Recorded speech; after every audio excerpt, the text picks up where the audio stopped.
Welcome to Grayson County High School for tonight's Meet the Cougar Night 2024. Sam Gormley and Stephen Smith with you. And Stephen, welcome back.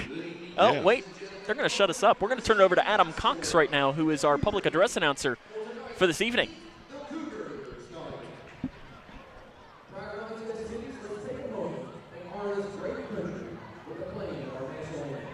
We'll take a break during the national anthem and be back with more Meet the Cougar Night after this. Let's go! Like Deadpool and Wolverine, you can be a hero. Now that's a superhero landing. Save a best friend for life at a shelter near you. Us? A team? The answer is yes. Yeah! Look at you! She's coming with us! No, she's not. Oh, yes. Visit bestfriends.org today and bring love home. That's my girl! How do you define success? Is it in the mastery of skills, in teamwork, in responsibility and self-discipline? Is it found through communication or through problem solving, innovation? Is it in the inches of small victories that lead down miles of self-discovery to a destination where potential and purpose meet? Prepared and confident, Grayson County Schools. Success is what you make it. My name is Irene. My job is community school coordinator. My mom taught us that it doesn't matter how much money you have, you can always find a way to help. We started the pantry because the needs were so great. We're very fortunate to have the food bank just a few miles down. I just want our kids to experience what other kids experience and learn to say, what do I want to be when I grow up? And not worry about food. We come together and celebrate 50 years of Cougar basketball. Ladies and gentlemen, that's 5 decades of incredible moments. 5 decades of outstanding athletes. 5 decades of nail biters. And 5 decades of huge wins. And of course, that's 5 decades packed in this gym in blue and orange with the best fans in the Commonwealth. Ladies and gentlemen, tonight's night out celebration, a tradition of Grayson County basketball, is one that everybody's incredibly proud of, and we're grateful to have you here to help us start off an exciting season. Our Cougars and Lady Cougars have been working hard all season, putting in countless hours of practice, hard work, and dedication. They're ready to compete at the highest level, and they're prepared to make this season one to remember. Tonight is your first chance to see these talented players in action before the season starts. So enjoy as we introduce our 2024 and 2025 Lady Cougar and Cougar basketball teams.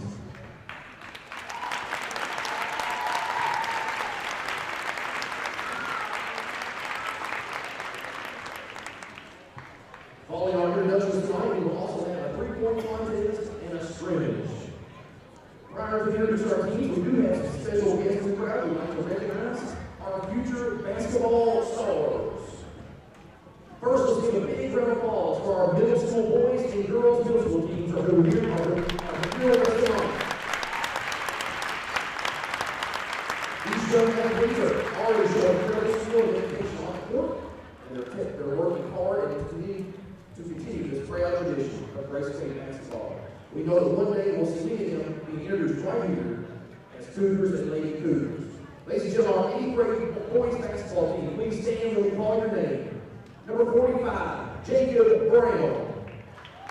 Bowling, Jacob Bowling. Number 43, Jackson Bowling. Number 54, Ben Decker. Number 55, Sam Decker. Number 14, Chase Frake. Number 2, Tyler Harrell.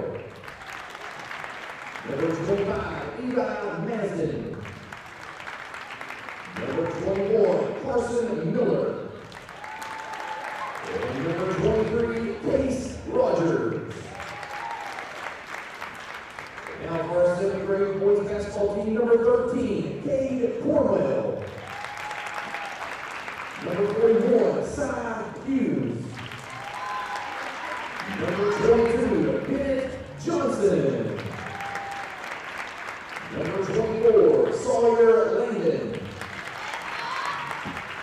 Number 31, Jackson Meredith. And number 32, Randy Tyner. For our sixth graders, number 33, Reed Basham. Number 3, Emmett Campbell. Number 0, Huey Embry. Number 34, Anderson Green. Number 4, Parker Sanders. Number 12, Peyton Thomas. And number 10, Carter Tucker. And now for our Lady Cougar middle school team, 8th graders, Allie Corwell, Alan Early, Allison Grayson, Billy Piper, Jaden Meredith, Jesus Meredith, Olivia Narvaez, Gabriella Stevenson, and our 7th grade girls basketball team, Ava Brooks, Ellington Cox, Minnie Hawkins, Kimberly Jones, Jenna Miller, Lucy Mudd. Our 6th grade girls basketball team, Lainey Alexander, Callie Blooming, Milky Gouvet, Ella Helby, London Jones, Bella Mazin, and Maddie Miller, and 5th grader Brinley Cox. Managers for the girls basketball team are Lexi Decker, Grail Pine, and Anna Williams.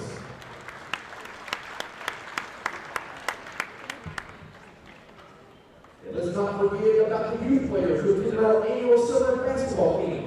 Could you please stand if you attended the Lady Cougar or Cougar basketball camp this summer?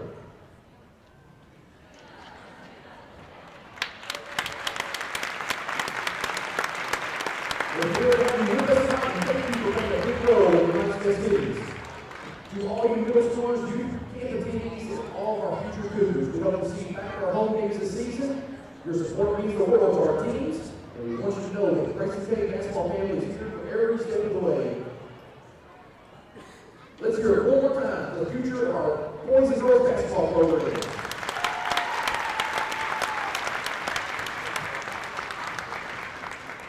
At this time, we'd like to recognize some amazing athletes who are here to support our teams and bring energy to every game.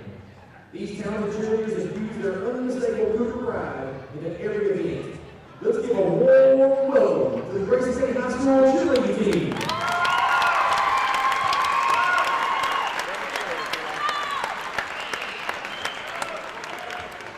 Members of the Grayson County cheerleading team are seniors, Katie Jarbo, Rodney, juniors, Mallie Harrington, Haley Nutt, Olivia Shoemaker, sophomores, Zelma Barton, Jaden Martin, Madison Finburn, and freshman Madison Baxter, London Katie, Gabby, my apologies, Carly Harrington, Reagan Leonard, Ellen Austin, and Samantha Skaggs.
Our Lady Cougar coaching staff first, led out by head coach Mike McClintock.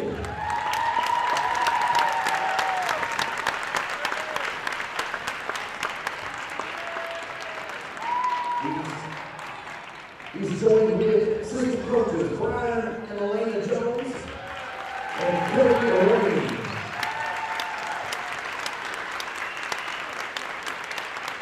These coaches have worked tirelessly to develop the athletes all season, on and off the court, and are ready for the season. We appreciate your effort so much, and we look forward to supporting you guys this season. Also like to thank our team of managers, Glendon Jones and Brittany Cox. These ladies help with the day-to-day operations and help keep everything running smoothly on the sidelines. Our boys basketball team is led by head coach Travis Johnston.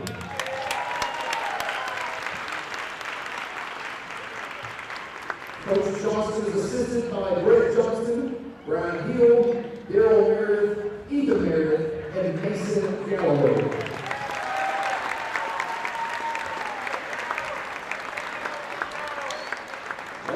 Coaches here in the summer and the fall they have prepared the team for the upcoming season. I'd also like to recognize our boys basketball team managers, Lily Oyster, Ella Decker, Marion Evans, and Molly Skaggs.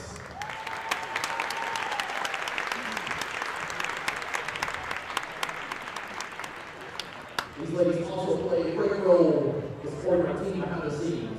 So thank you, ladies.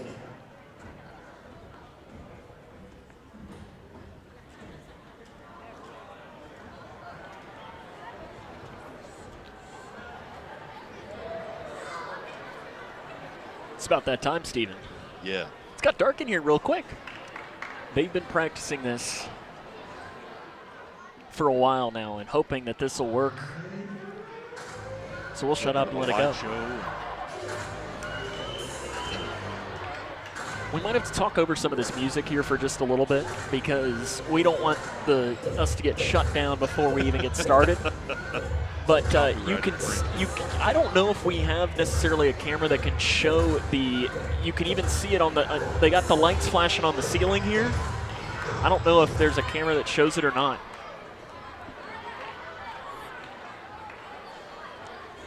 But you can see maybe even just our main camera right now. We can cut to that really quick and you can see that, well, maybe not. It's time for Our Lady Cougar. Let's turn it over to Adam Cox here. They're determined, they're fierce, and most importantly, they're ready to represent Grayson County High School with pride and passion this season. Without further ado, let's meet Our Lady Cougars. First up tonight is our center, Hannah Smith. Hannah's a Lady Cougar shot blocker, and she's a true basketball unicorn. She brings a unique combination of talent and size, and she's always ready to protect the rim.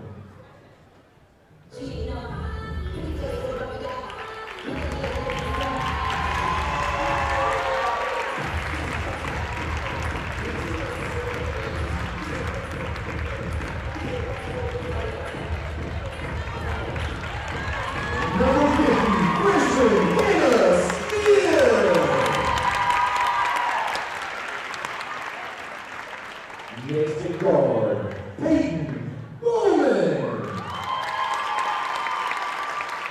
Peyton is the definition of perseverance. She never quits. No matter how tough the opponent, she finds a way to make an impact. Peyton brings determination, hustle, and heart every time she puts on that Lady Cougar uniform.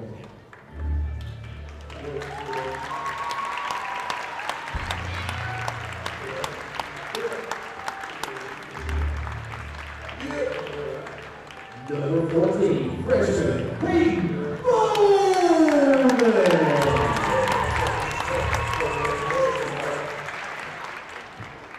Our next Lady Cougar is Jordan Perkins. Jordan's a dynamic guard for Lady Cougars, known for her court vision and unshakable confidence. This season, she's ready to elevate her game and help the team win the district title and beyond.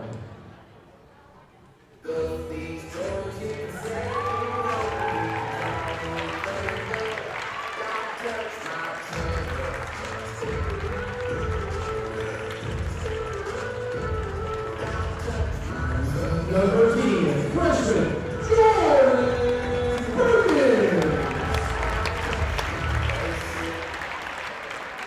Next up at center, Emma Jennings.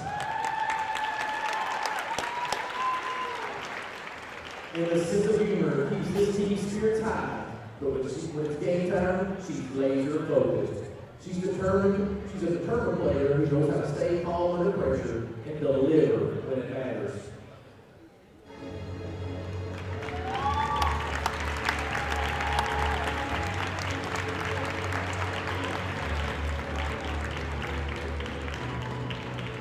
Number 24, freshman, Emma Jennings.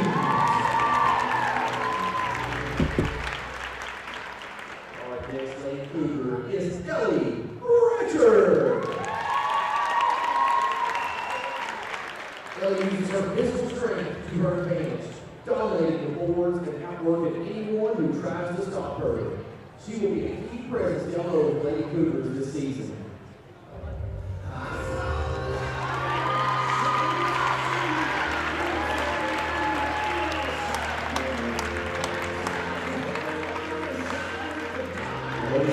Number 3, freshman, Ellie Richard.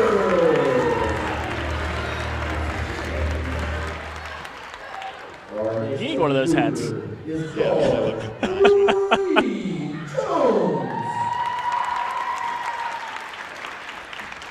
Grace is a young phenom with exceptional ball handling skills. She plays at a high speed with incredible moves, and she's always a threat on the court. Bree will be instrumental to Lady Cougars' success this season.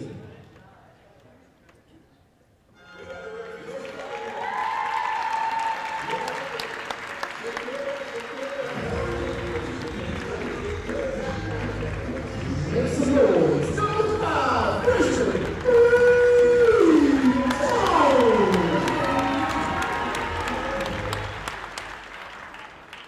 our next Lady Cougar is Cherish Chamberlain.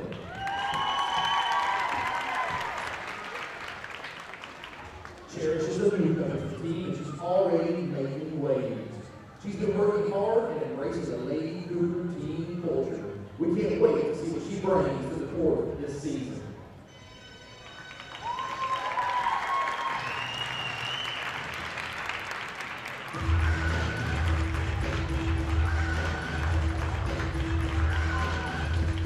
Let's hear it again. Number 23, sophomore, Cherish Chamberlain.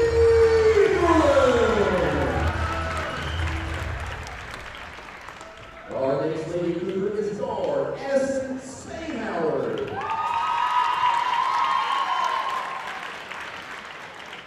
Addison is a great shooter, and when she gets in position, you can expect points on the scoreboard. She brings consistency and precision to the game.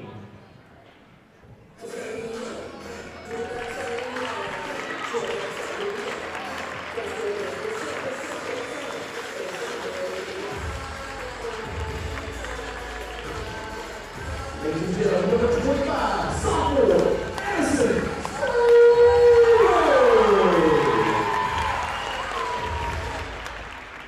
Next up is Lexi Lawson.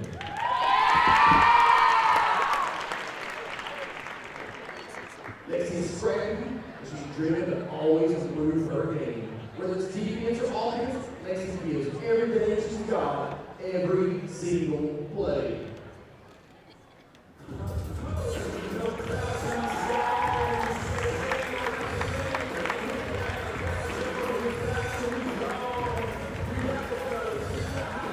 Let's go, regular time, number 14, junior, Lexi Lawson.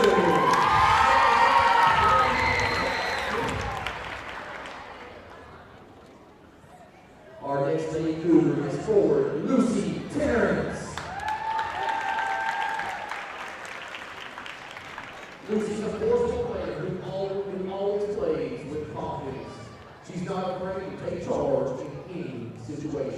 and she's always pushing herself and the team to the next level.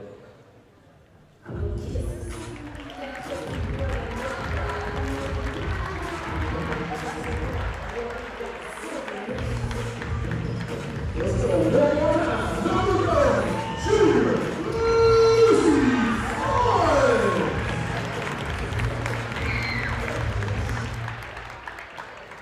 At guard, Isabel Glenn.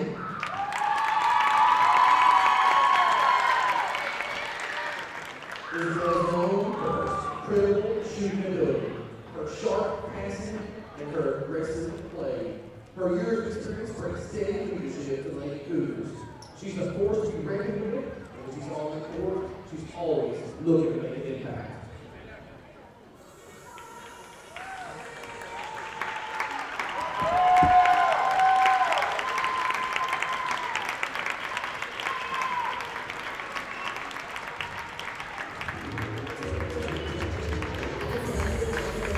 So one more time, number 33, senior Isabel Glenn.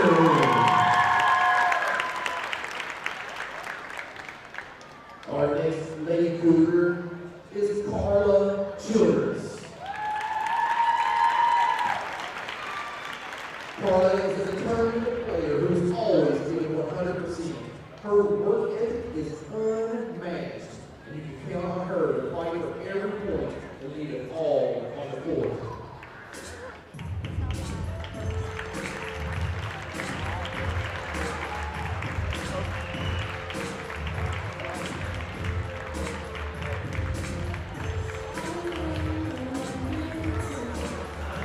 Number 20, senior Carla Childers. Our next Lady Cougar is Ella Narvaez.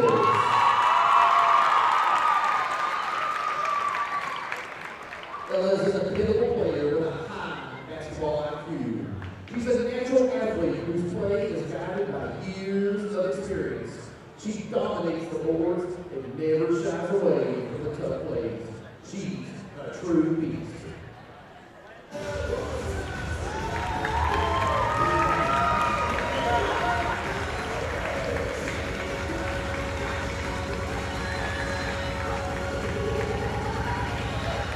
Ladies and gentlemen, number 44, senior Ella Narvaez.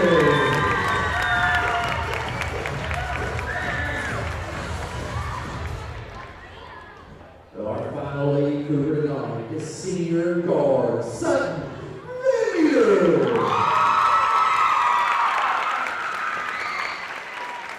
Sutton is quick, fierce, and powerful. Her dynamic style makes her a tough matchup for any opponent.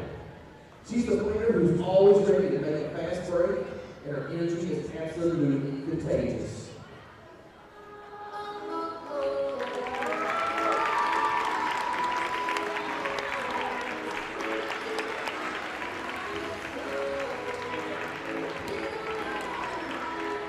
Ladies and gentlemen, number 11, senior Sutton Lemieux.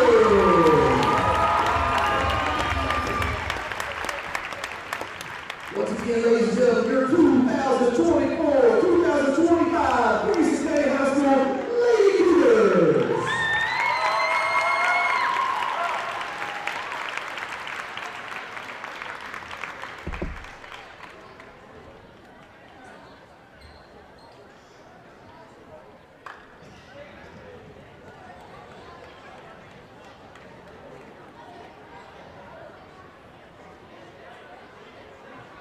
Let's keep this party going, keep this exciting, boys, and shift gears and introduce the young men who are ready to make their mark on the court this season. Introducing the freshman and junior varsity players of the Grayson County High School's JV freshman team. Freshman Jake Lee. Freshman Brady Ferguson. Freshman Zach Snyder. Freshman Aiden Snyder. Freshman Cooper Justice. Freshman Parker Willis. Freshman Aaron Torres. Freshman Carson Miller.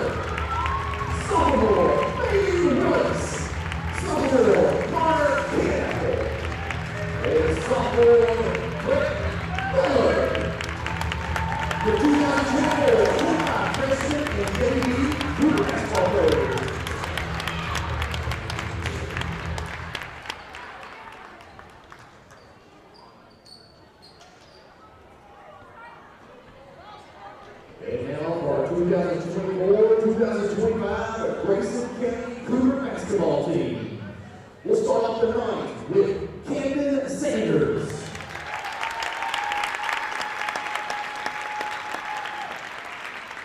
Camden's a newcomer who's already shown tremendous promise. At 6 foot tall with a great work ethic and an eye for the game, Camden is poised to make an impact this season. Keep an eye out for this rising star. His potential is limitless.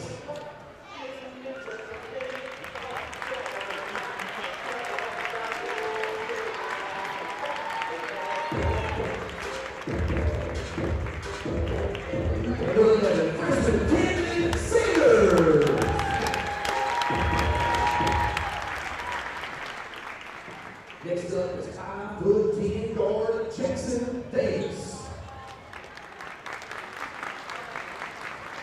Jackson comes to us with a fast-paced playing style, and he's ready to bring some serious energy to the court this season. Whether from deep range or driving to the basket, he's a player who can find multiple ways to put points on the scoreboard. We look forward to seeing him in Cougar uniform this season.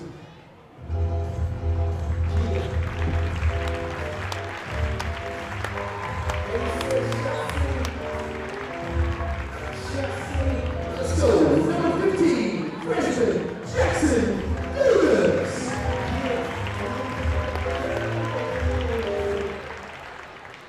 Our next Cougar basketball player is Trey Payne. At 6'2", Trey is new to the team, but already developed a strong inside presence. His physicality and hard work in the paint make him a valuable asset to the basketball team. Watch out for him to make his part on both ends this season for the Cougar basketball team.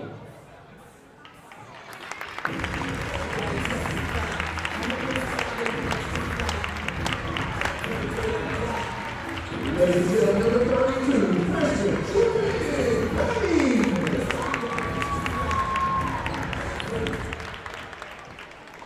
Our next Cougar basketball player is Jack Lawson.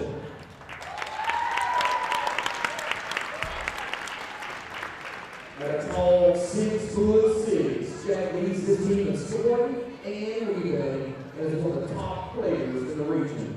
A dominant force on both ends of the court, Jack's scoring ability and presence make him a matchup nightmare for any opponent. Along with his prolific scoring, Jack racked up an impressive number of steals last season. When Jack is on the court, you can expect big plays and even bigger moments.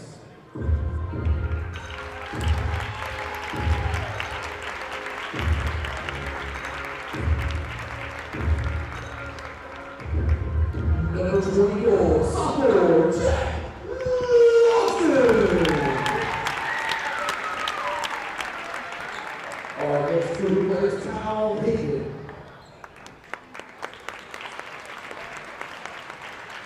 Kyle's a 5'10" guard who made a name for himself last season by shooting over 60% from the field. Kyle knows how to find his shot and isn't afraid to draw contact. His fearlessness and ability to finish through traffic make him a scoring threat every time he's on the court.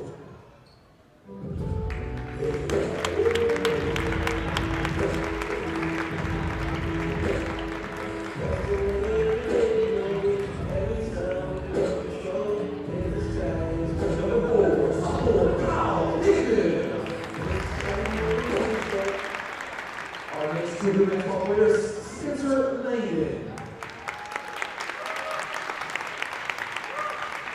6'6", he's a standout guard who's been team assists and steals last season. Spencer is known for his incredible ball handling skills and his sharp shooting. With a high basketball IQ, Spencer is always in control of the game, whether he's setting up a play or knocking down a clutch shot. He's one of the top players in the region, and this season he's ready to show why.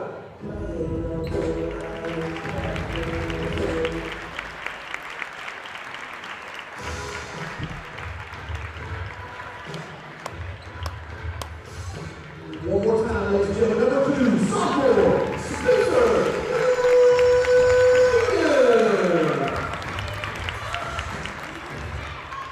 Our next Cougar is going to be Hayden Henshaw.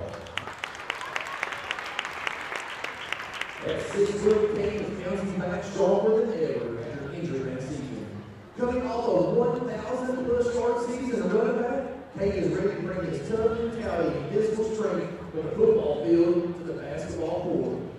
Watch for him to handle the ball with precision, create scoring opportunities, and finish strong. When the going gets tough, Kate will be right there, giving all he's got.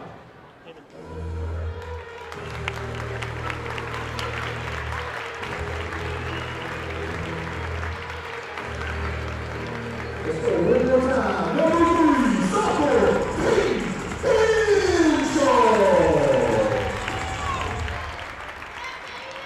Our next Cougar is Evan Hasty.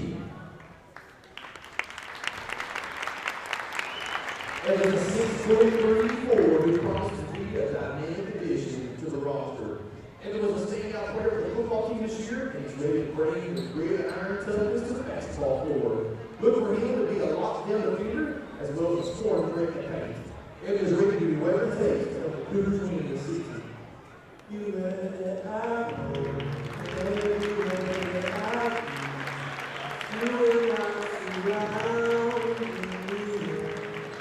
Number 34, sophomore, Evan Hasty.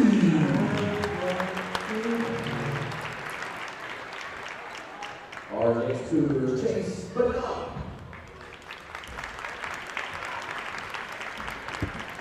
Coming in at 5'6", this guard is a definition of hard work and heart.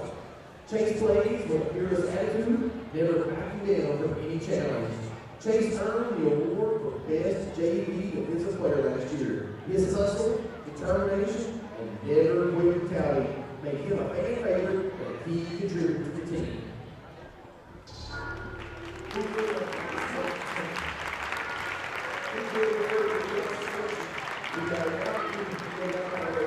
One more time. Number 10, Junior Chase Bernard.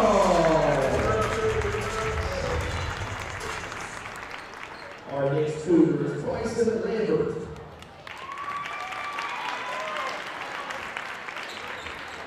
At 5'11", Grayson is one of the best shooters on the team, particularly from beyond the arc. Known for his incredible three-point shooting, Bryce is a true weapon on the offense. Last season, he earned the coach's award for his dedication and leadership, and this year, he's ready to take it to the next level.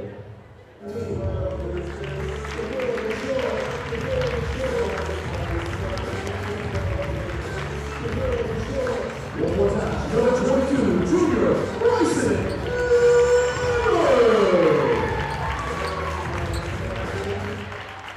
Our next Cougar is Brody Armstrong.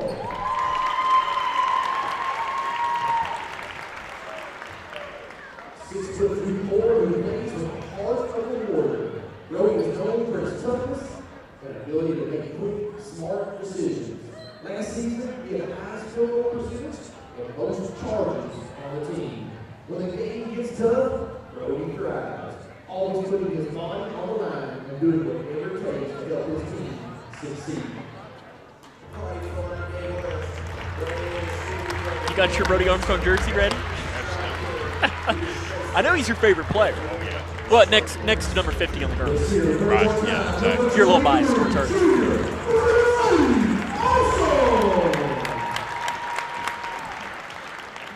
Our next Cougar is Kobe Martin. Coming in at 500 pounds, Kobe's known for his sharp shooting and fearless play. Kobe's a guard who doesn't shy away from contact and will always take the challenge head on. He can line up from downtown and isn't afraid to get physical with competition. Last season, he earned the award for Best Defensive Player. Keep an eye out for his energy and intensity because Kobe's going to be bringing it all season long.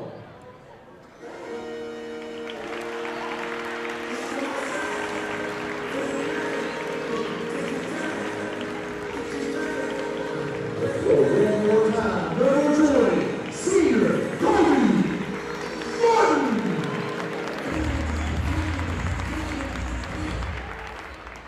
Our next Cougar is Landon Haycraft.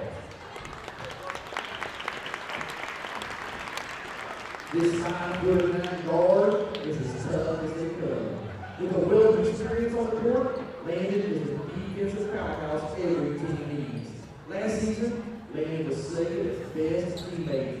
Whether he's talking together his man or leading by example, his grit and leadership are undeniable. This season, you can expect to see him dive for loose balls and making sure the defense stays sharp.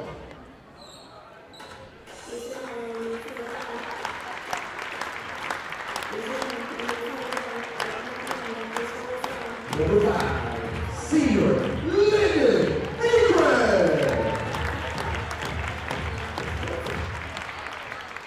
Our next Cougar is Zach Bratcher. Zach is a 5'10" guard who can shoot the lights out from beyond the arc. When he's in the free throw line, you can count on him to knock it down. Known for his smooth three-point shot, ability to remain calm under pressure, Zach is a scoring threat no matter the situation. Get ready for some clutch shooting because Zach is ready to help lead his team to a future title and beyond.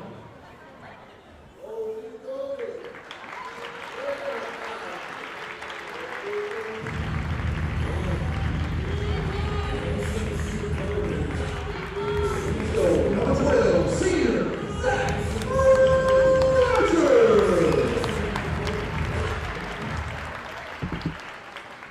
Our next Cougar is Samuel Clemens.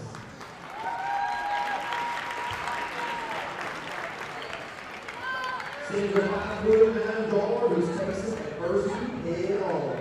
While Samuel being out most of the season due to injury, his leadership and commitment to the team are unwavering. Samuel may not be on the court right now, but his presence, his dedication, and his guidance are felt every day by his teammates.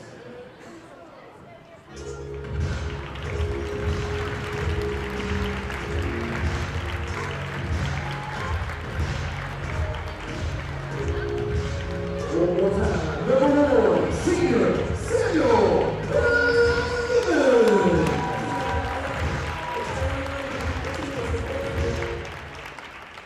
Our final Cougar tonight is Hayden Robinson. At 6 foot, Hayden brings not only size and quickness, but also a deep understanding of the game. A true leader both on and off the court, Hayden's basketball IQ is second to none. Whether it's making the right pass or fighting for a corner rebound, Hayden has a gift for giving the team a boost at just the right moment. He has a history of guiding his teammates through tough situations, and because of that, Hayden is the steady hand this team needs to reach a district championship and beyond.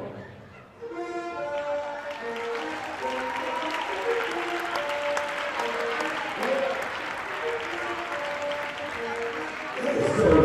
One more time. Number 3, senior Hayden Robinson.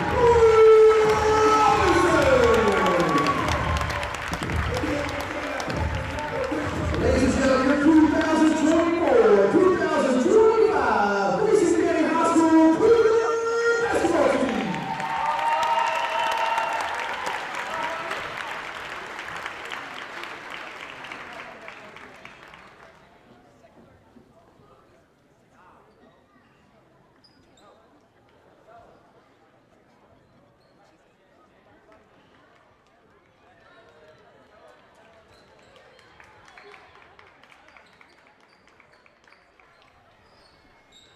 Nice show goes on there, Stephen. There one more announcement that's going to be coming. I guess it was supposed to be a surprise. I guess it's not going to be a surprise because the person who's going to be recognized is standing at midcourt right now. So I guess he has been in on said surprise is my assumption. Let's see what it'll end up being here. Yeah, it's a surprise to me. So if obviously, I guess they're wanting the spotlight to be put on him. I think the spotlight's been unplugged. So I don't know that the spotlight's going to be. It looks. Oh, there we go. That works too. We're getting lights, so yeah. That works too. We'll turn it over back to Adam Cox. 3-point shootout, our scrimmage. We've got more special presentation. Last season on February 20th, 2024, Davis County High School freshman Jack Lawson scored his 1,000th career point, making him the youngest player in Grayson County history to reach that milestone. Ladies and gentlemen, Jack Lawson is 1,000 point basketball. Something Something tells me, Stephen, he's going to have a lot more than that. Yeah, that's pretty impressive. You know, a freshman getting his 1,000th point last year. And yes, Sam, we're in store for a bunch more of those. Travis Johnston holds the school record for most career points at something like 2,300. Yeah. I asked him last year, I said, you get a little worried? And I think his exact wordage was, he better smash it. Yeah. And destroy it, put it to where nobody else can get it. And if you're Travis Johnston, that's really what you want, because that means that this team is headed in the right direction. I was wondering where Jack was taking the ball. He's going over to hand it to his mom. I didn't see him sitting over there. I was like, where are you headed, Jack? You know, Sam, I played in college with a guy that scored over 2,000 points, and that is just flat putting them in. A couple, 3 years of averaging over 20 a game, and I think Jack's. Did you have 3,000 then? Hannah gets tired of me hearing this. I had 1,281 in college. Actually. Really? Okay, So you did have 1,000 points. Much okay. better college. How many did you career have in than high I did. school? Not near that many. Did you hit 1,000? No, I don't know if I got to 500 in really? high school or okay. not. Yeah. Did you at least have 500 rebounds?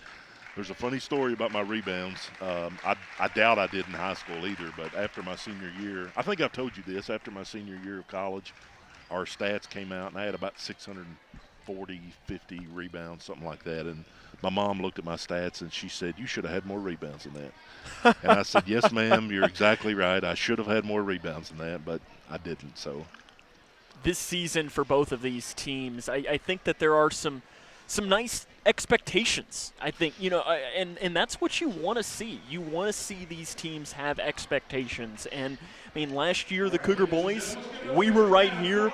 I think it was 95 degrees inside against Edmonson County. Yep. And listen, a lot of credit goes to Edmonson County. They flat out beat the Cougars. Yep, they really did. You know, Sam, this is the time of year when you're just sick and tired of looking at yourself every single day in practice.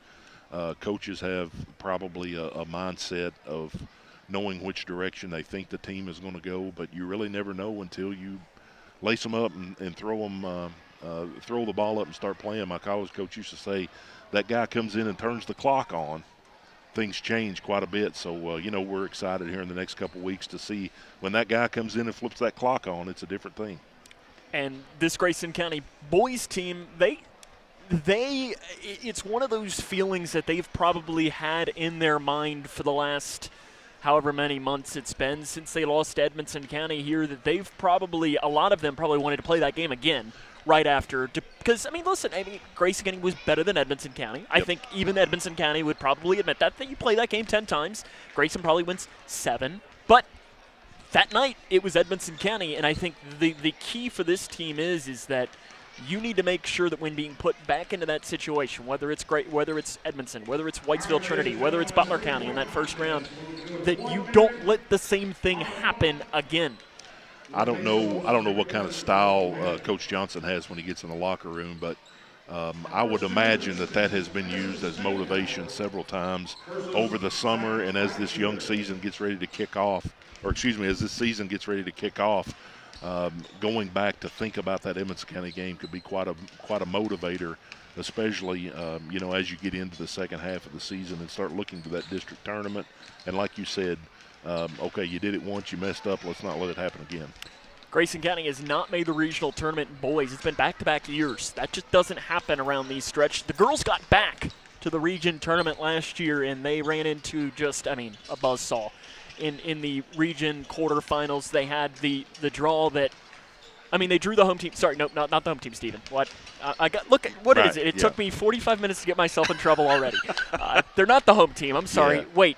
Sorry. Look, their logo's not on the floor or on the side of the building. Or world anything. famous. It is. Sports Center. It is. And I have to, and we have to talk with Coach Johnson and Coach Mack when they come up. They only scheduled us like 35 times there this year, and right. I'm like, we got to go to the Sports Center how many times? Yeah, it was my first time really watching Owensboro Catholic last year in that region tournament game, and unfortunately for them, their best player tore an ACL early, probably in the first quarter, I guess. I think so. Yeah, first early in the game, happened right about there. Yep. And might have cost them a trip to the state tournament, which they ended up being runner-up to Owensboro Senior, I guess it was. But yeah, just that was the first round draw that nobody wanted. We got it, and again, you're glad to make the regional tournament, but you want to look this year and think, okay, you win the district, you get another district loser. So your chances of maybe coming out winning at least one, maybe 2 or 3 games in the region. You get in the tournament time, anything happens.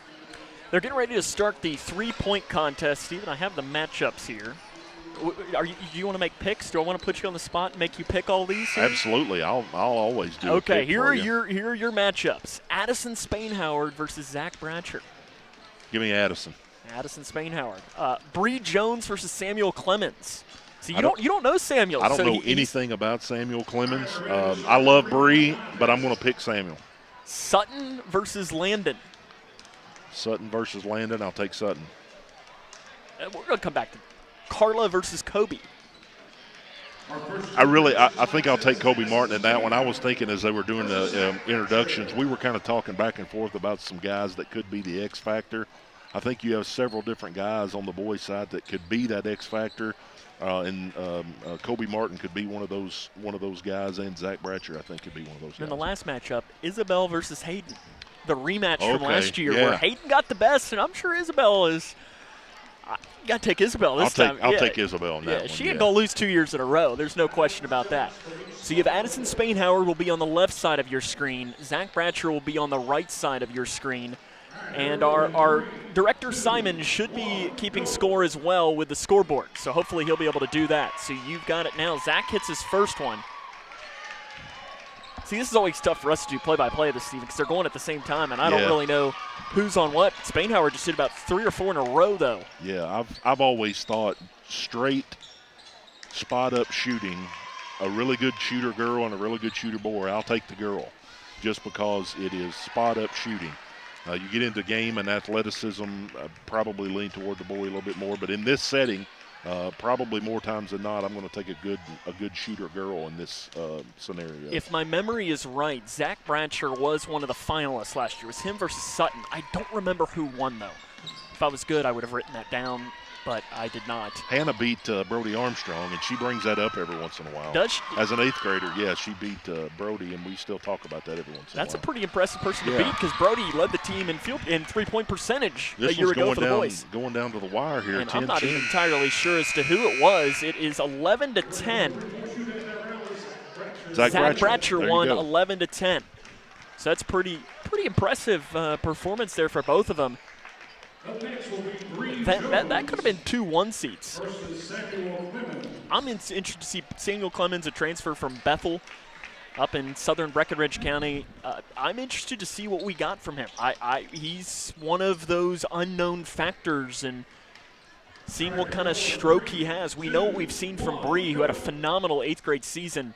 You know, the 3rd Region Media Poll put out the 3rd Region Newcomer of the Year. She did not win that, and Stephen, I'll say she was robbed. Yeah. Nothing against Anna Miller from McLean County, who is a fantastic young player as well. You've seen a lot of her over the years. Yeah. Bree deserved that award. You probably go to Miller because she was, with no disrespect, about all McLean County had. And that's why probably part of the reason as to why she won. That, and, I mean, she's closer to Owens, but this is another one that is back and forth. My goodness. Yeah. It is 9-9, it looks like right now. Bree is not missing, but neither is Samuel. Yeah. This is intense. You know, that might have been a part of Bree's game that you would like to have seen get a little bit better, was outside shooting, and now she's proven maybe that's one of the things she's worked on a lot, and she just put in smoking the newcomer. 17 threes. 17 for Bree Jones. And got all the way through the last rack. That's always a big thing, too, is getting up the maximum number of shots. Clemens maybe was a little bit slower down here on this end. Sutton versus Landon. Landon's getting some talking to from Brett Johnson, one of the assistants. Yeah, don't think these guys, if they get beat by a girl, their teammates are not going to give it to them. They're going to let them have it. Especially coming up here with Hayden and Isabel. Yeah. That's one that, you know, you're going to have to watch. Sutton was one of the finalists last year. We've seen it plenty of times. She can really shoot. Sutton's one of those people, when she gets on, seems like she's really, what is it, the spurtability? Was that one of Billis's terms? Is spurtability, I think so. She could hit 4 or 5 in a row, seemed like in 4 or 5 trips. And she looks like she's on one of them right now. Last year shot 36% from 3.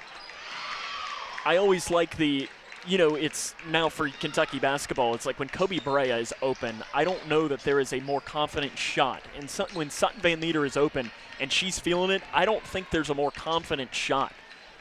Might be getting a little bit, looks like she's hitting the front of the rim a little bit more, and then she smokes that one, but probably legs are going to be a big thing in this last rack. That was kind of one of those where she's now saying, hey, Steven, I'm not tired. That's exactly She right. heard you talking and just hits like 4 out of her last 6. Yeah. And she is going to take down Landon Haycraft. 12-7 is the score there. So now our next matchup is, I believe, Hayden versus Isabel. Ooh. Yep. There we go. So you're taking Isabel, right? Yeah, I'm gonna take Isabel on this one. Just for semantics, I'll ride with Hayden. Okay, good deal. Even though I think Isabel probably is the favorite. Hayden hits his first one. Hayden hits his second one. Hayden hits his third one. I'll tell you what, he's wanting it. But so is Isabel over here. No misses in the first spot for Hayden. He's 5 for 5. 6 Make it for 6 6. for 6. 7 for 7. Wow. Isabel over here has only missed once. Okay. Oh, Hayden misses. Hayden misses 2. Oh, it's 7-7 right now. Oh, man. Started out on fire, but Isabel is is taking the lead. Bit.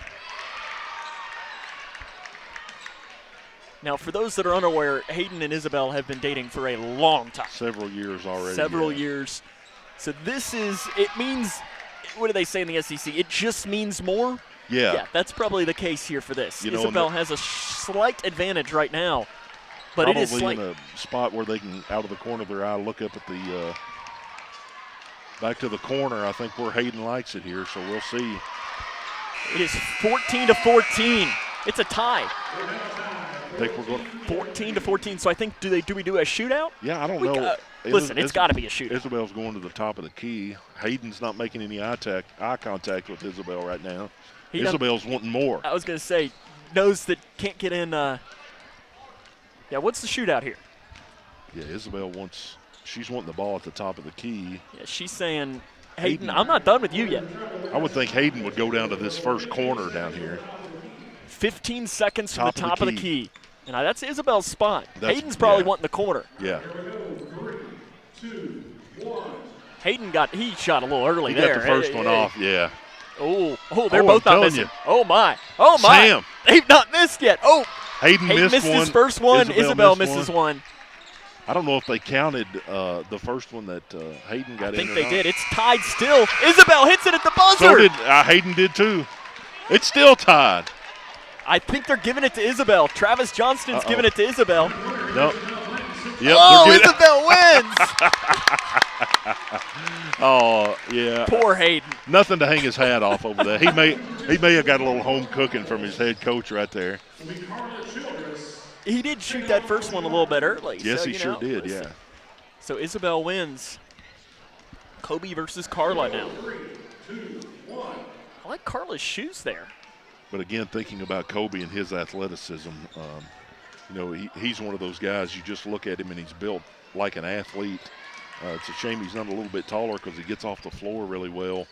He could really be a major piece of this year's team. And he last year was the guy, and Travis Johnson has had a guy like this each year, where last year was Kobe, the year before it was Brody, that, before the season we asked, and it's like, because we'll even have the conversations off air and be like, okay, is this guy going to do much? I don't know. He's probably a year away. And Travis Johnson usually has one guy every single year.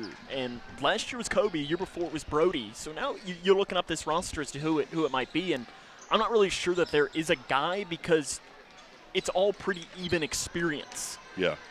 Because the team is still rather young. I would say Kobe last year definitely was a spark plug at times where the game maybe had gotten a little bit slow. He would come in, play some really, really good defense, hit a three, and kind of change the atmosphere of the game. Fast break, pick the pocket, go the other way. Yep. So now I don't know if we're continuing or how we're going to do this. We're going to meet here at half court. What we got here? Putting the crown on Kobe. Had to put the crown on him. Okay. A little bit of gamesmanship here. So Kobe wins that. Okay, so that's it. They're not going to continue this. So it's now time for the girls' scrimmage game, which I believe we will now have time for head coach Travis Johnston to come up. So what we're going to do, well, let's see. Are we going to continue? Let's see what Brian Payton is. He's looking at the sheet. Are we going to keep on shooting? I think that's what they're saying. Coach Johnson's replacing the shootout on his three-point contest. Oh, I thought they said that Coach Travis Johnston was getting out there and joining in the shooting contest. Yeah. So they pick whoever hit the most from each. That's the shoot-off? I guess so. So it's not a bracket. That makes type sense. Thing, yeah. Okay. Hayden actually probably was the boy that made the most. Probably. Well, I guess okay. Let's see, Bree. Yeah, Kobe had 14. Who you got here? I think I got Bree. Yeah, I was going to say Bree, but I'm watching Kobe and Sam. He's only missed one right out of the corner. I'm going to call this a coin flip right here. I think it'll depend on who keeps their legs under them the longest and is able to continue to get off the floor. It is. I mean, right now Kobe has the advantage. Bree's shooting a little bit quicker, so she's probably going to get through the last rack maybe. That's where, you got our teammates say, hey, Bree, slow down. You got the time. You got the time. You're down. Kobe looks like he's going to pull away. Bree's a little long right now. If I'm a teammate of Bree's, you get down to that last rack, I'm gonna keep feeding her balls. If she shoots 5, 6, 12, she's gonna keep shooting until that ball goes out. She's got a Smith feeding her too, so I'm sure. Yeah, keep shooting, Bree. Yeah. Hannah's not gonna take your advice and keep feeding her teammate. Good job by Kobe there. 18. That's a pretty good number. That's a pretty darn good number, and I'm sure Travis Johnson's gonna say, hey, Kobe, I'm gonna expect you to shoot that way all season long. Exactly. With that. We're going to take a break, take a 2-minute break, and come back and have more of Meet the Cougar Night after this, as this is Meet the Cougar Night on K105.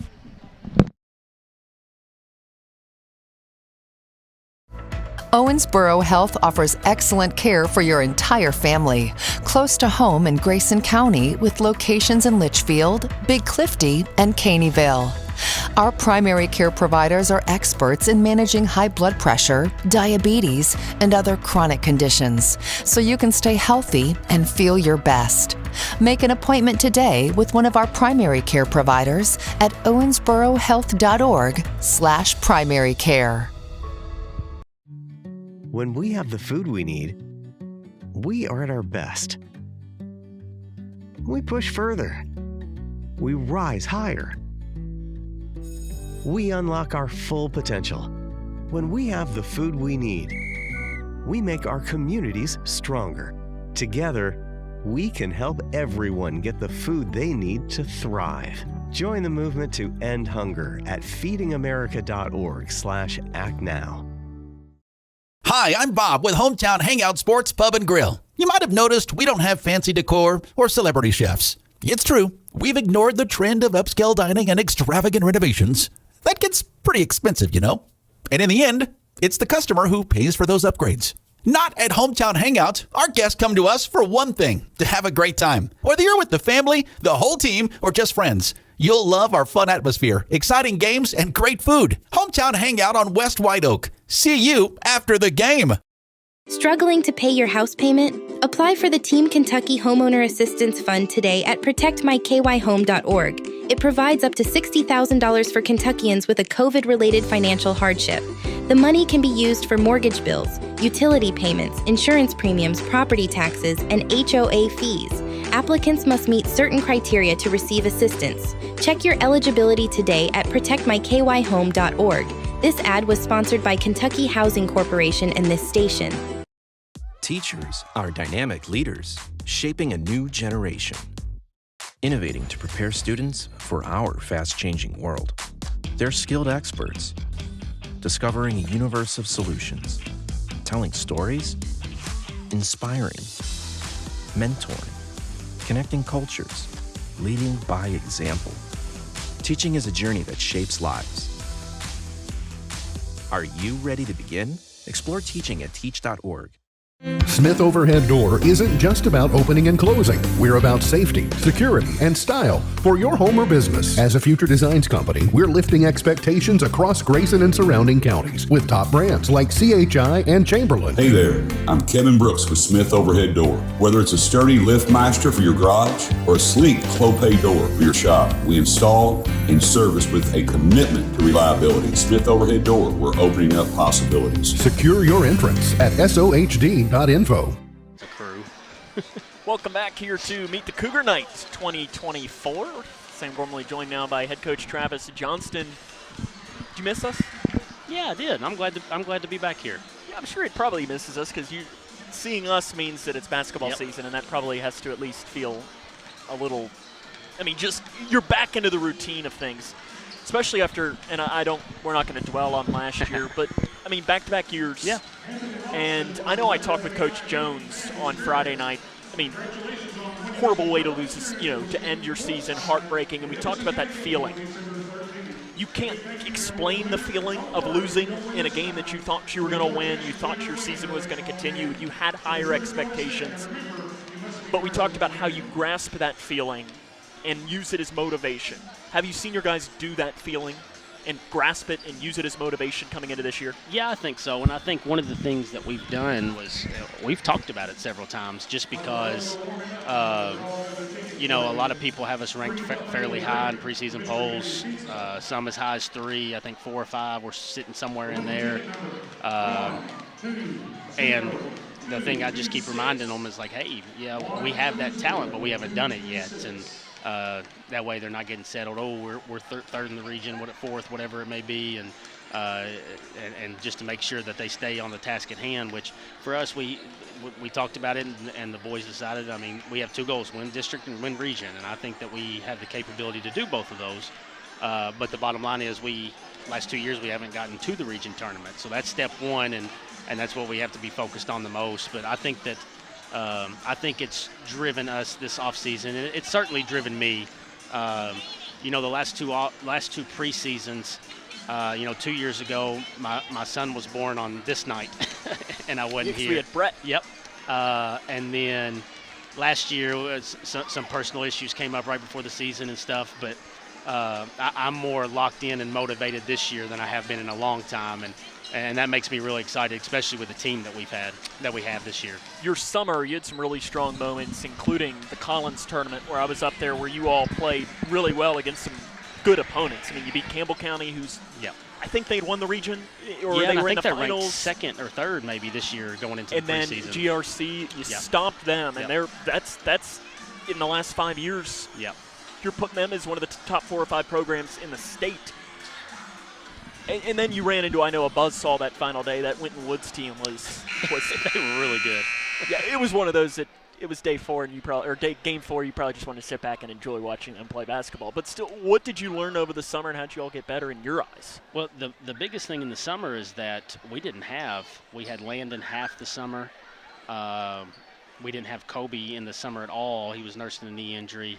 And then Caden was trying to get back healthy for football. So that's our 3 best athletes right there. So we got other guys that got some really good time this summer. One that came a long way, and I think he doesn't surprise us, but I think he'll surprise people with how much he plays, is Chase. He got to get some valuable minutes this summer. Played well, too. And he's been doing great for us now. And then Hayden and Zach got to get a lot of minutes, started for us most of the time this summer. So it was really good. We worked on some different things, but it was mostly just trying to get them to continue to play together and work on what we want to do this season. And one thing I really liked this summer is that we finished games a lot better, and we limited runs to where last year we gave up a lot of big runs and we didn't close games that well. So it was a good summer, and then even this offseason's been really good for us. So I'm excited to start the season up in a couple weeks. Your schedule this year, I know we were talking a couple of weeks ago off air, and you said that it might be closer to some of your first couple of years in coaching, where, I mean, you're playing some good teams, and you're playing a lot of different places as well as a whole. What are your takeaways from your schedule? We are 2 tournaments that we got into at McLean / the Sports Center, and then at Thomas world famous Owensboro Sports Center, and at Thomas Nelson. I think we drew probably arguably the 2 best teams that we could, with Taylor County and LaRue County. LaRue County's really good. So we're going to have to work to win those tournaments, which is another goal of ours, to win a Christmas tournament. But, we play everybody in the region. Of course, we play Butler twice, and our district opponents are always tough. And The only team in the region I think we don't play, Cloverport, and then Owensboro. We don't play Owensboro. So I think it's going to be really good. We got a couple Bowling Green schools. We got South Warren and Greenwood. I'm trying to think of Webb Du Bois comes here for our classic, our shootout that we're having. And so it's going to be a good test, and I think we got a good balance on our schedule this year, home and away, and then the types of opponents that we play. You mentioned those holiday tournaments. Coach Lynham did you no favors in giving you LaRue County Game 1. I mean, that's a really good team, and like you said, that Taylor County team, and then, I mean, Game 2 too that day is Madisonville or I'm going off of memory, and I have the bracket right for me. Perry County, Perry County Central, who I believe are two, top-level teams. Yeah.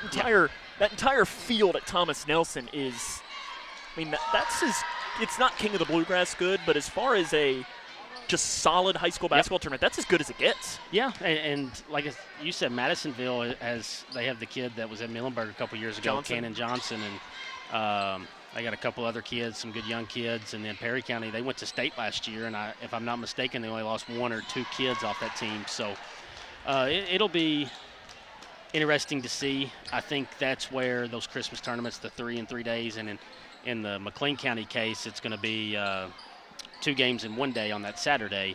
That's where hopefully our depth comes into play, and we can, because we have 11, 12 guys that can play on any given night. So hopefully that's something that'll help us out in those tournaments.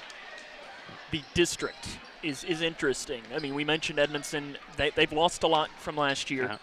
Whitesville is, I mean, I don't know that if playing hard was a factor, they'd probably win the region every year, because that team plays unbelievably hard, and they grew a lot last year. The Borman kid, I know he grew a lot. Yeah. He's a really good player, too.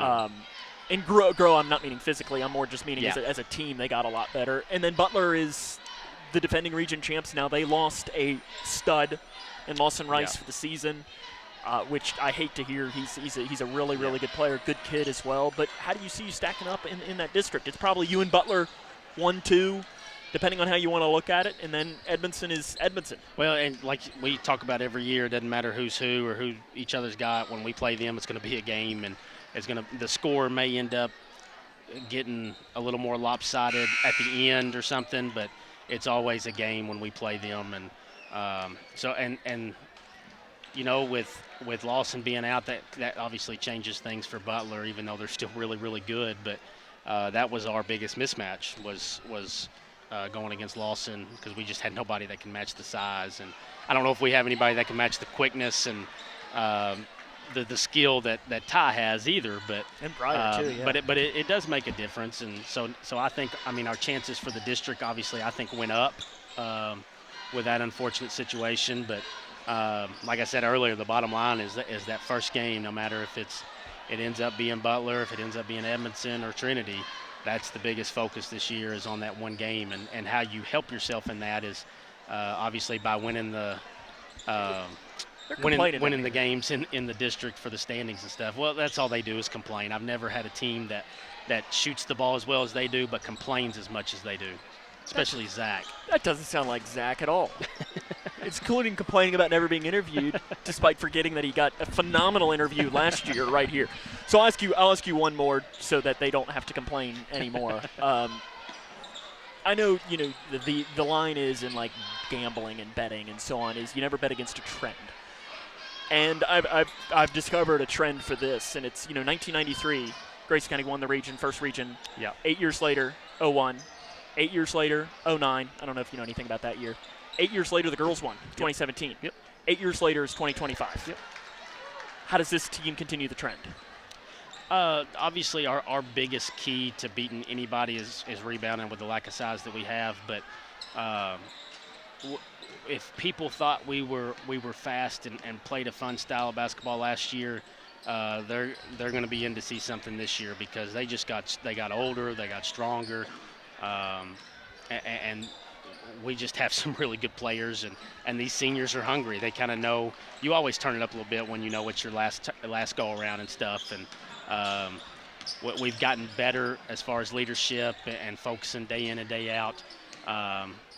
But the bottom line is making sure we don't lay any eggs like last year. Again, we were young, but we would come to some games thinking we could kind of walk in there and do it, and I don't think that's going to happen this year. But I'm really excited about our chances. And like I said, this is as excited as I've been probably since year one about getting ready for the season, because I really love the pieces that we have on our team.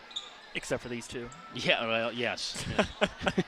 Do you have anything to say about them? That since they're one, not listening, and two, probably aren't going to hear it anyways. Zach's going to be upset because he's supposed to be a great shooter, and he placed 4th on our team in the 3-point contest.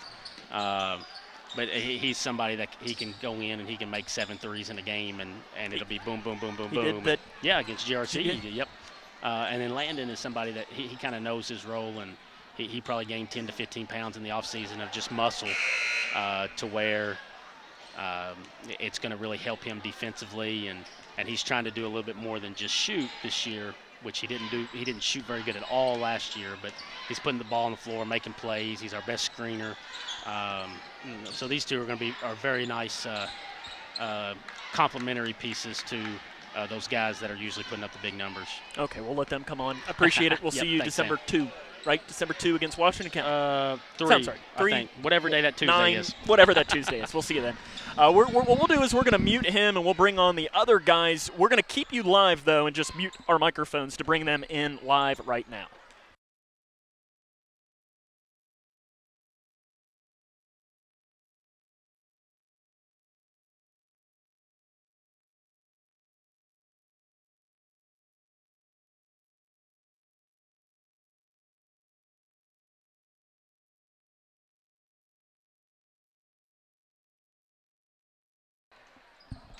We are now joined by Zach Bratcher and Landon Haycraft. Guys, how you doing?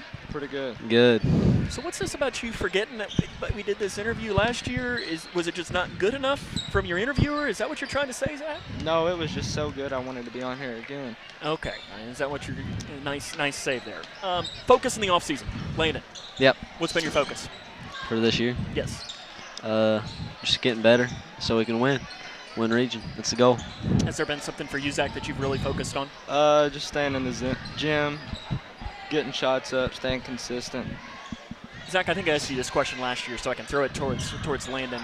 Are you superstitious before a game? Like, do you have to eat the same thing, put a shoe on the same way, or something like that? Nah, I just go. Do any of your teammates have any weird superstitions that you know of? I mean, just off that question, now I feel like Zach's going to have something weird. He didn't last year. Do you have something now? No, I don't, but I do know Brody has to have a Snickers and a Mellow Yellow before every game. There you go. See, those are the ones that we need to like. Best pregame meal. What is it? Probably Farmers. I don't really have a same one for like basketball, but I know for baseball it's normally Taco Bell. Okay. What a meal, especially behind the plate. Oh yeah. I'm sure the umpire loves you. Nah, it ain't bad during the game. It's after the game. Who's the best dancer on the team? Probably Spencer Langdon. Yeah, I was going to say Spencer. No He's doubt. got some moves. Who runs the aux cord in the locker room? Jack Logston. Well, Jack gets a hold of it, and he always likes to freestyle for us. Yeah, he's not good. Anytime he can get a hold of the music. Who should be in control of it? I really don't know, honestly. Yeah, nobody has really any good music taste. Who's the funniest person on the team? That's a tough question. Probably Brody or Spencer. I don't know if it's that they're funny or if it's just they're so stupid. Like, everything they say is funny. Who's got the best style?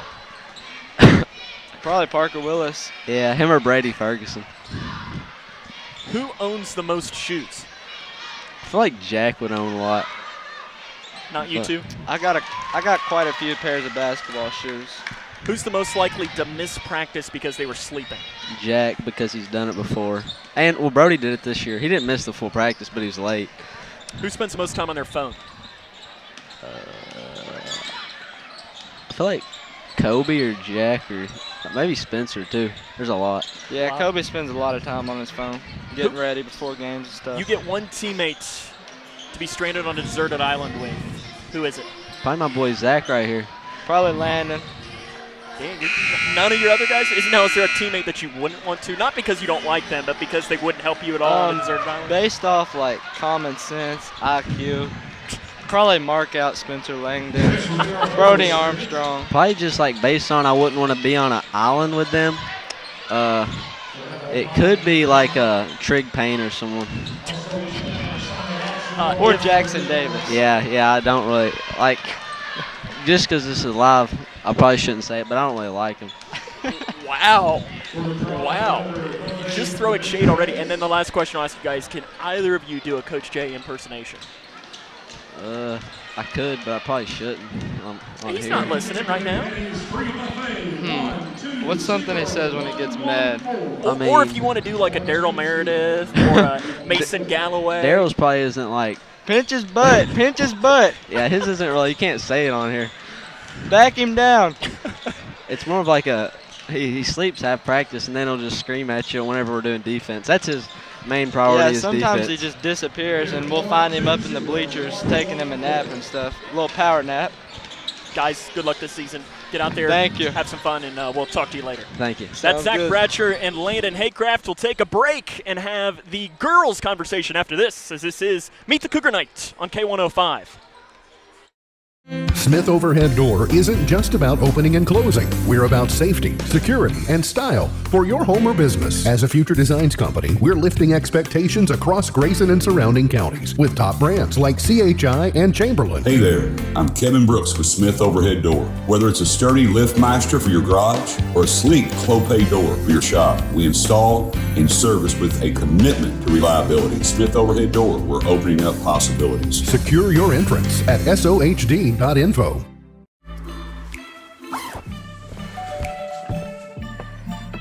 Yo, camping buddy. Okay, you guys ready? Dude, I thought you were driving. I thought you were driving. Oh, I never said I was driving. I definitely can't drive.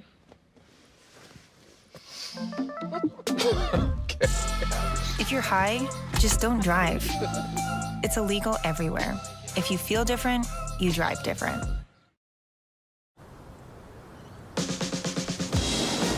When you're on a boat, it's a joyful exploration of life. And I don't know one person that hasn't dipped below the water and had a life-changing experience. The best thing about boating is getting out on the open water. It's not a country club. It's for everybody.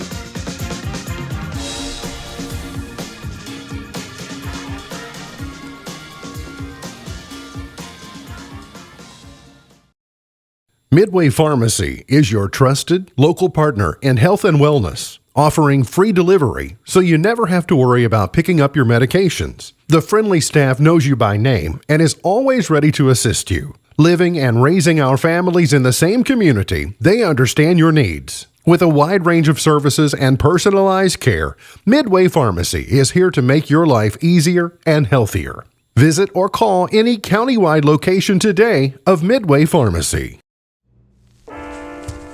There are a lot of temptations facing young people today, like electronic cigarettes and skateboarding. Each vape pod can contain the same amount of nicotine as a pack of cigarettes. This can lead today's youth to a lifelong addiction and severe lung damage. Recall and consider the facts before making a poor decision. The health class film guy isn't the best person to talk to your kid about vaping. Got a few minutes? You are. Start the conversation with your child about vaping today. Let's go! Like Deadpool and Wolverine, you can be a hero. Now that's a superhero landing. Save a best friend for life at a shelter near you. Us? A team? The answer is yes. Yeah! Look at you! She's coming with us! No, she's not. Oh, yes. Visit bestfriends.org today and bring love home. That's my girl! Owensboro Health offers excellent care for your entire family, close to home in Grayson County with locations in Litchfield, Big Clifty, and Caneyville. Our primary care providers are experts in managing high blood pressure, diabetes, and other chronic conditions, so you can stay healthy and feel your best. Make an appointment today with one of our primary care providers at owensborohealth.org/primary care. Welcome back to the Cougar Den. It's Meet the Cougar Night. We're joined now by Coach Mack from the Grayson County Lady Cougars. And Coach, last season was really good. Yeah. A lot of really good things. Longest win streak in program history. You got back to the region, which is always a goal. ran into a buzzsaw in the quarterfinals. Really, really good Catholic team. And then, in the championship game, it just wasn't your night, which happens sometimes. What was your takeaway? Once you were able to kind of go back and think about the season as a whole, what was your takeaway? I just liked the way the girls played together, how hard they played. I thought we got better as the season went on, especially. We ended up, like you said, losing a close one in the championship game in the district, and then, that kind of carried over to the region game. But overall, I was really pleased. We had 2 good seniors, and then, the other players complimented them real well. So I was very happy with them. They shared the ball, and I couldn't ask for a better bunch of girls. One of my favorite questions to always ask a coach is about the definition of success. When you look back at the end of the year, how you will define a season as a success. How will you at the end of the year? It depends. To me, how we do in a district tournament. And, I thought we did real well. And, a few breaks here and there in that championship game. And, the girl from Butler hit a big 3 down there to kind of turn the things in their favor. And but overall, I was pleased. We were, had some young kids out there and everything. So, but I was very happy. What did you learn during the summer? That this group's going to be fun to coach. We got out and went up and down the floor and transitioned real well. I was, glad to see that. They share the ball a lot. Our perimeter play is probably our strong thing right now, but with Hannah coming along and getting better, and then we got Ella inside, and Lucy's really improved. So I think overall we will be a good ball club. You get 2 scrimmages in the next, 8 days. Right. You get a really good Bowling Green team on Tuesday. Always up there in the 4th region, and a Glasgow team that I'll be honest with you, I don't know anything about. They could be the second best team in the 4th, or they could be down there, but it doesn't particularly matter. I know you're going on the road. How do you use those 2 to prepare yourself for December the 6th, 7th, 8th, whatever it is, for your first game of the season? Well, I want to see us improve during the Bowling Green game, and I want to, when we go to Glasgow, I hope we play better than what we do, our first scrimmage. So, and because when we go December 6th and 7th, we got 2 powerhouses, and we're going to have to be ready to play. You have one real holiday tournament this year. I know you're playing the Metcalfe County. That's 2-day games in one day. It's not really a holiday tournament. Right. But in that tournament, though, that you're in is just about as good of a holiday tournament in the state of Kentucky, the Lady Invitational of the South. I know you're playing the host in the first game, and I know Travis Johnston and I have talked over the years about playing the host is always maybe the most challenging game to play in a holiday tournament because you might get an extra call or 2. Nothing fun. It's just how it goes. They're more familiar with the gym and so on. What do you see from that tournament as a whole?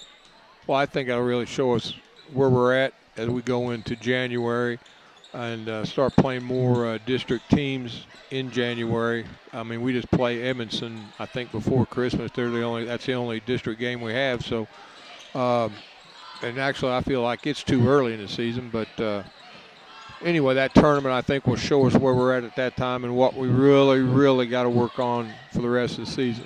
Your schedule as a whole, when I sat there and I looked at it, thought I was an idiot, didn't you? Well, it was more just there was – because, you can usually do the whole thing of win, loss, win, loss. Yeah. And there weren't any easy W's. Right. But really there weren't a lot that I went in there and I marked as a loss right off the bat.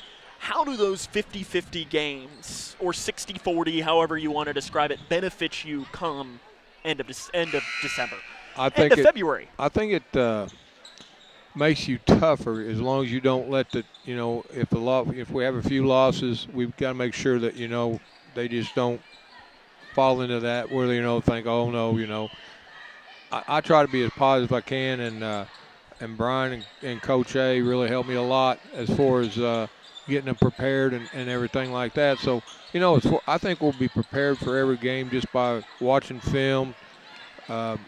Brian, being the football coach he is, he can diagram some stuff on offense, which I really appreciate because I'm more of a defensive thinker. And so we complement each other well there. And then Elena, she kind of feels how the team is, feeling that day or whatever. So we all 3 work good together. talking up. Did Coach Jones slide you $5 or something before you walked over here? Actually, it was 10. 10? Okay. I need to figure out how to get him on his good side. He knows how to get me going. The district is open, I think, in my eyes. I mean, you could really play it 100 times and have a bunch of district champions. Now, Whitesville's probably the 4th team, but 1 through 3 is as close as. Yes. I mean, show me a closer district in the state. It's that close on how it goes. How do you see it? I see it the same way you do. I mean, I think we've got a real good shot at winning it. Edmondson's got Carrie Ann Williams, and the girls around her really complement her well. And then Butler's got the Wilson girl and got some shooters. So, but I feel like, if we go in and play the way we're capable of playing, that we could win the district. So that's a big goal of ours. And like I said, we play really hard. We have had some really, I don't know how you say it, practices where it's really been intense. We've got a good, practices and people and practices. So I'm happy with the way we're practicing right now. We're going at it pretty hard against, they've been challenging each other a lot. Come February the 20, whatever it is, when you're playing at Whitesville Trinity, you're playing on that Monday night. It could be one of 3 teams that you're playing. It doesn't matter if you're 0-30 or 30-0 in that point. Your season can end or move on that night. How do you make sure that come that night you're playing your best basketball? I just think being prepared. I mean, I think, like I said, I think we're going to get better. I really do. As the season goes on, and a lot of it's got to do with our early part of our schedule against those really good teams. I think it's going to prepare us. And like I said, we can't let the girls, if we have a few hiccups here and there, we just have to get through it. You're going to face adversity sometime. You got to learn to play through it. Coach, I appreciate it. We're looking forward to another great season. Well, I and we will see everything you do in K105. Well, we appreciate that. We'll see you Friday at the world-famous Owen Sports because you and Coach Johnston just decided to screw me and schedule all those games in the Sports Center because I just love going there so much. That's why you did it, right? Yeah. We wanted to get you, Yeah, just because of that. Well, I think we're going to talk to maybe some of your girls. I don't know if they're around here somewhere. Yeah, I see them down there, so they'll be ready. Perfect. So I appreciate you talking to them. We'll mute us, and then we will keep it live on the game, but talk to some of the players after this here on K105.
Welcome back here to Grayson County. We're joined by all of the seniors, and I hope you all are going to be able to hear me. And we're just going to have to pass this microphone down. Steven is listening, and he's going to have to give me a thumbs up if for some reason they can't hear me. Carla, you're closest to me, so I'm going to start with you. What has been your focus point this offseason? Well, just to encourage everyone and make sure everyone's not in their head or anything like that. So, and just work on really all the skills you really need to work on. Isabel, are you superstitious at all before a game? Do you have to eat the same thing, put a shoe on the same way? Absolutely not. Are any of your teammates superstitious? I don't really think so. No one is. I know apparently Brody has to eat a Snickers and drink a Mellow Yellow before every game, so we at least heard that before it. Ella, we'll start with you here. Your goal for this year, either an individual or a team goal? Probably just to score more, help us win. That's about it. Do you have one second? I'd like to have more assists than I did last year and just kind of be a leader on the court. Okay, we're going to do some superlatives here. Allow you to talk about some teammates here. Carla, you'll be first here. Who's the best dancer on the team? Hannah Smith. Do you all agree, Hannah? I think she dances the most out of all of us. Yeah, she definitely dances the most. I don't know if it's the best, but. Who runs the aux in the locker room, and who should run the aux? She runs it. How does she do, Ella? Pretty good.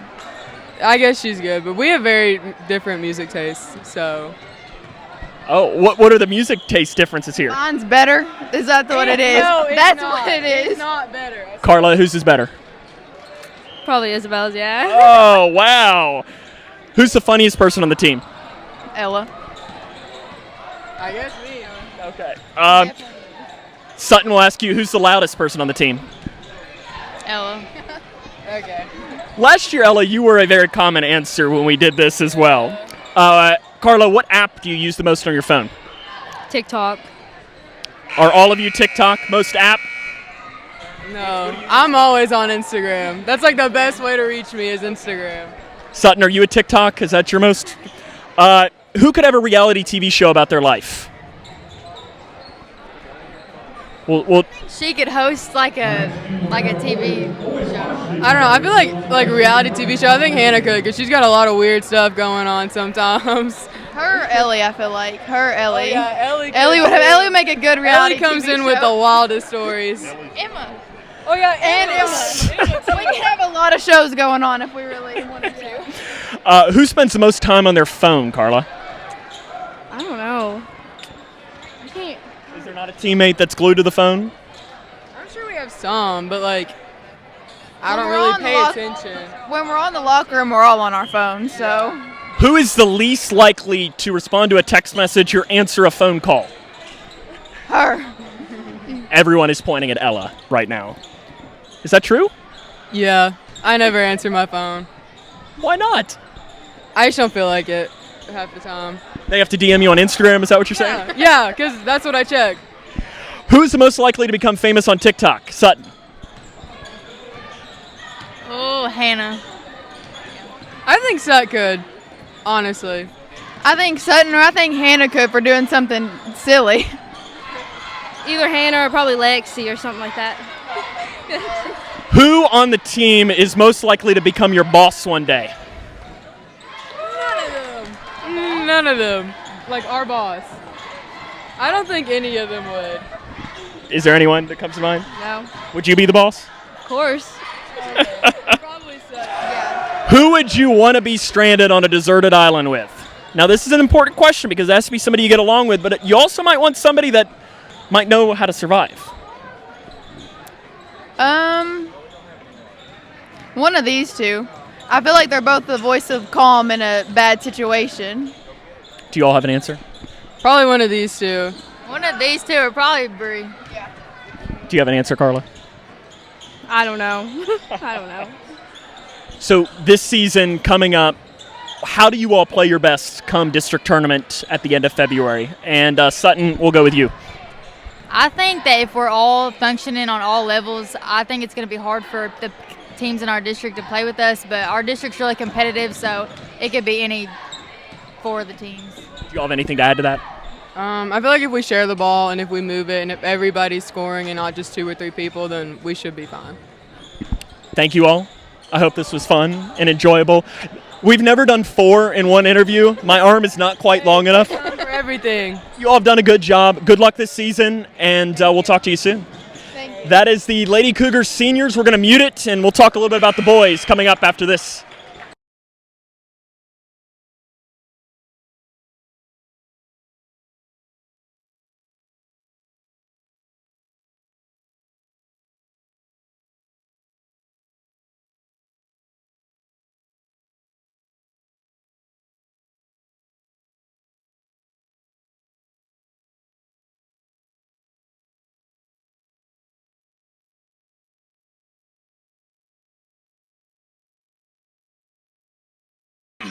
Alrighty, welcome back here. It is now Sam and Steven back with you. Steven, you got to hear at least the girls' answers there, and your daughter was a common thread. Yeah, unfortunately, I think Hannah has inherited some of my goofiness. Was it just Hannah that did? I mean, did Eli? Well, I mean, Heather's calm and relaxing genes are apparently submissive because my goofy extrovert genes seem to have taken dominance in both of the kids. What have you seen from you've been able to watch more than I have. What have you seen? Kind of early on, I was paying attention to the girls a little bit. You know, it's hard to say in a game like this because, you know, you don't want to get anybody hurt. You don't want to do anything. But as I was watching, you know, you've got some very important pieces coming back. Obviously, Jack, Spencer, the upperclassmen that were a big part. And then you got some new guys that may be playing different roles. We were talking about on off air, I've heard a lot of good about the Sanders kid that's coming in as a freshman, and I'm excited to watch him. You see Caden Hanshaw with the ball right now, and really last season, I don't know what percent he was playing at. I know they kind of shut him down at the end with the wrist injury, so you have to believe that was hurting him before. But the thing with Caden, looking at him now, is he's bulked up. I don't know how many pounds of muscle he's put on, but it's visibly easily to see that he has picked up some muscle. And that's going to help him, I think, probably more defensively than anything. Yeah, because he has a nose for the ball. He's finicky. And you mentioned Sanders. Camden is the one who just had the ball, and he gives it off to Caden there on the right side. Camden Sanders was a player that really stood out to me in the summer, of a guy that, and I fully admit that I don't know the middle school players as well. Right. So usually what happens is during summer, I don't necessarily have a roster. So usually every year I'll have to, and it's sometimes girls and sometimes boys, I'll have to ask either a parent or coach at halftime and be like, hey, who the heck is this number 11 and where'd you find it? And that's what I asked Travis Johnston, because Camden Sanders, the first game I saw him play, he came out and he had like 20 points. Yeah. And I thought, whoa, like this kid gets a chance to be really, really good. And you're adding that into a team that could be really, really good this year. Yeah, the other thing, Sam, is you look at the seniors that are on this team, and no disrespect to them, I think they will probably agree. I don't know that any of them are going to play at the next level. So for them, you know, you got Landon, I know, that plays baseball. I don't know if any of the rest of them play any other sports, but this is going to be the final season of possibly of their life as far as competitive sports. You know, they may go on and do some other things, but you know, they've got the opportunity right now to say, okay, this is my last time to be on a basketball team like this. I'm going to work hard every single day in practice. Nobody is going to outwork me. And I'm going to go out with a bang, and I think this team definitely has the ability to do that. And I know we talked with Jake, who you know well, during football season about this, is for him being, you know, in his early 30s, of what he would give to go back and have one more play. And I'm sure you would give anything to go back and have one more high school game to play with your buddies again. And it's hard, I know, for a coach to – it's hard for a step back three to go in. It's hard for a 16, 17, 18-year-old to understand that. Yeah, you really even for me looking back, as we were talking earlier, I had a much more successful college career than I did high school. And it's crazy. Those guys are all over this part of the United States. There's a guy that I went to college, a couple guys in Texas. There's a couple in Ohio, several in Tennessee. And we all stay really close together, and that unity that you have with the team is hard to duplicate in any other instance, because really you live with these guys. You're practicing every day. You're probably hanging out after practice. You're traveling to games. And even at the high school level, you're with them so much. Your family. It really is. You know, you go to war with them every night, and hopefully – you know, I don't know the dynamics as much, not knowing these kids as much, but you hope that they get along. I think you can see a little bit of that with Jack and Spencer, that they've got a really good rapport between each other, that's going to transition to the court as well. And not that any of the rest of them don't. I've just noticed those two, you know, that they probably played several years already together, and they kind of know each other's next move before they do it. I always love the stories, too, and I'm sure it's the same way with your teammates, is that you all might not see each other for 15 years. But you better believe the minute you all get back together, it's like you were just back in the locker room because those relationships never go away. No, they don't. And, like you said, it's family. And, you can remember back. To me, I try to think back, and I don't remember a whole lot of the details as far as the game. You'll remember a game you had a lot of points or a lot of rebounds in, but off the court are the things that really you think about a whole lot with your brothers on your team. This year, opening week of the season is the first week in December. That Tuesday, the Cougar boys will travel to Washington County. A team that was in the 5th region tournament, I know, last year. Now, they lost a stud who transferred into the Florida area, and Gabe Weiss, who at least had a offer from UK under the previous regime, when John Calipari was the head coach. So I don't know whether Mark Pope has continued that offer or not. And then the girls, the boys on that Thursday host E-Town, who is always good. Now, they've lost a lot from last year, but James Hare has been there since you played. I mean, I think he was the coach when you were playing. I don't know if Edmondson played E-Town any of those games. No, we were 4th region. We never did come that way that much. But, yeah, I'm not familiar with that name. But he has been coaching for, and this is not me, I think 30 years. Right. So he's just been around a long time up there. And then the girls, that opening week, Friday, Saturday. Friday they play Callaway County, and then Saturday they play Bullitt East. Those are 2 really good teams. And they get to go to the world-famous Owensboro Sports Center. Coach Mack gave me a copy of the schedule, preliminary, kind of a draft earlier this summer. And, he kind of handed it to me with a little kind of a sheepish grin. Is like, don't hate me. This is going to be some bit different than what, we saw last year, even in our schedule. And looking, like you said, you got several games in the Sports Center there in Owensboro. You begin to think, you hope that it's for he tried. You hope it's in preparation for a regional tournament. A lot alike. We'll be with you through a lot. Oh, I don't know who that was that almost just threw it in from. Hayden, I think. It almost went in, too. Yeah. It was just a little bit short.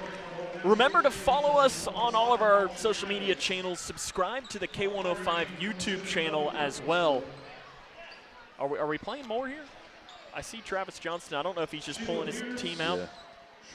They're giving the winners for the silent auction. Did you put any bids in there? No, I didn't.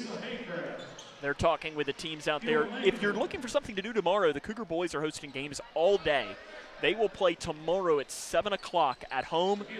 On Tuesday, the Lady Cougars will travel to Bowling Green. And then next Saturday, the Lady Cougars will travel to Glasgow. I believe that Bowling Green game is at 5:30, I think, on Tuesday. And then the Glasgow game is at noon or 12:30, early afternoon for those games. I don't know much about Bowling Green right now. But when I was in school and since then, pretty much any time you see Bowling Green on the schedule, they're going to field a pretty good team. So those are the 2 scrimmages for Grayson County and those. And then they will open up the season on the 6th of December against Callaway County at the world-famous Sports Center. The Cougar boys will open up their season on December the 3rd at Washington County. We'll have the coverage of all of those games and a lot all season long. Subscribe to the YouTube channel, download the K105 and WMTL app, so you make sure that you don't miss any of the action all season long. Steven, I'm looking forward to it. Yeah, it's going to be exciting. You begin to think about now you're building up for that first game of the district. I think the girls' side of the district is as open as it's ever been with the 3 of the 4 teams. Obviously, Butler County is going to be favored in the district here, but they lost one of arguably their best player, maybe not their biggest scorer, but their best player. So that's why they don't play them just on paper. They throw it up and give you a shot, and Grayson County's got a shot to turn some heads this year. We look forward to it. Subscribe to us on our YouTube channel. Follow us on our social medias so you don't miss any of the action all season long. For our talented K105 Digital Productions crew, we had a full house in here today. So for them and Stephen Smith, this is Sam